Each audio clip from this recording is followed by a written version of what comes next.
মাসুদ, তুমি এখানে কি করতে আসো? জবান কেউ কাটিয়ে এনেছে? কথা বলো, কথা বলো, বুঝলি তো কি করতে আসো?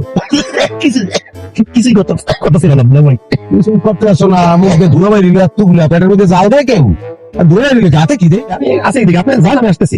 মাসুদ, তুমি যে খারাপ এটা ধরার আমি খুব চেষ্টার মধ্যে আছিলাম। আল্লাহর ইশারা তো দিয়া লাগছে। তুমি যে জিনিসটা খাইতে আছো, দেখতে সিগারেট মনে হইতেছে, কিন্তু সেন্ট তো আলাদা। কি বলেন? আমি একটু হালকা পাতলা সিগারেট খাই, তাই একটু বাড়ি থেকে লুকা খাইতে আসছি আর কি। এটা তো সবাই খায়।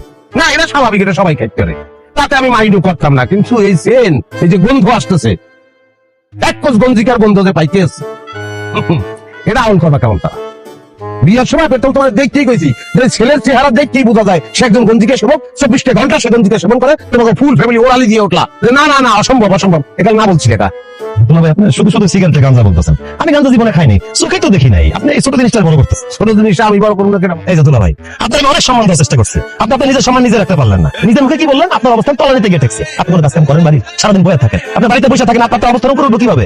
আপনি একজন বেকার, আর একজন সরকারি চাকরিজীবী জামাই। যান বাড়ি থেকে আমার বিপক্ষে কথা বলেন, দেখি আপনার কথাকে বিশ্বাস করে। তুমি বিষয় তো আমি নাও বসাইতে পারি, আমি তো চাই